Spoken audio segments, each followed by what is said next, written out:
ठीक है। नीचे हिंदी में एक लंबी हॉरर कहानी लिख रहा हूँ। ऐसी कहानी जिसे आराम से पढ़ने में लगभग आधा घंटा लग सकता है। कोई भूमिका नहीं, सीधे कहानी शुरू होती है। अंधेरे का वारिस। रात के ठीक 12 बज रहे थे। घड़ी की टिक टिक उस पुराने हवेली के सन्नाटे में किसी की धड़कन जैसी लग रही थी। हवेली के बाहर पीपल का पेड़ था, जिसकी शाखाएं हवा में हिलते हुए खिड़कियों पर नाखूनों की तरह रगड़ खा रही थी। अर्जुन ने टॉर्च कसकर पकड़ रखी थी।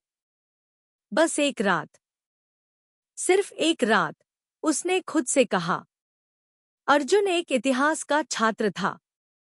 उसे पुराने, छोड़े हुए स्थानों पर रिसर्च करने का शौक था। यह हवेली भी उसी रिसर्च का हिस्सा थी। राजवाड़ा हवेली, जो पिछले 50 सालों से बंद पड़ी थी।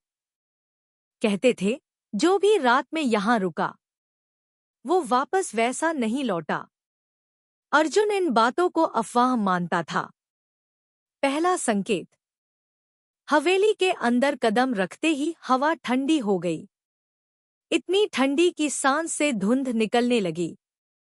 दीवारों पर पुराने चित्र लटके थे, राजा, रानी, बच्चे।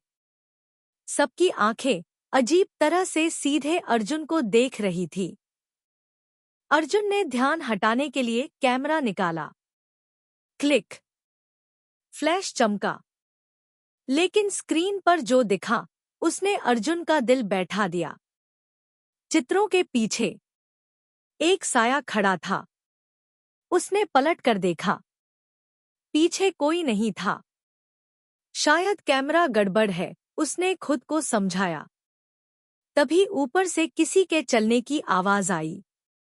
धक, धक, धक। अर्जुन का दिल तेज हो गया। हवेली तो खाली थी। सीढ़ियों का सच। अर्जुन धीरे धीरे सीढ़ियां चढ़ने लगा। हर सीढ़ी चरमराती थी, जैसे शिकायत कर रही हो कि कोई सालों बाद आया है। अचानक ठक, ठक, ठक। कदमों की आवाज उसके पीछे से आई। अर्जुन ने पीछे मुड़कर टॉर्च मारी। कोई नहीं, लेकिन सीढ़ियों पर गीले पैरों के निशान थे। और वो निशान उसकी ओर आ रहे थे। अर्जुन घबराकर ऊपर की मंजिल पर पहुंचा और एक कमरे में घुस गया।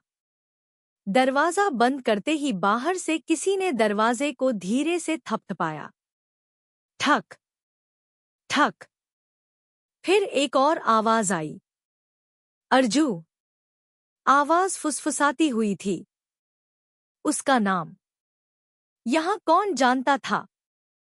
दर्पण का खेल। कमरे में एक बड़ा, धूल से ढका दर्पण था। अर्जुन ने डरते हुए उसकी ओर देखा। दर्पण में उसका अक्स दिखाई दिया। लेकिन उस अक्स ने मुस्कुराया। अर्जुन नहीं मुस्कुरा रहा था। दर्पण वाले अर्जुन ने होंठ हिलाए। अब तुम चले जाओ, मैं रहूंगा।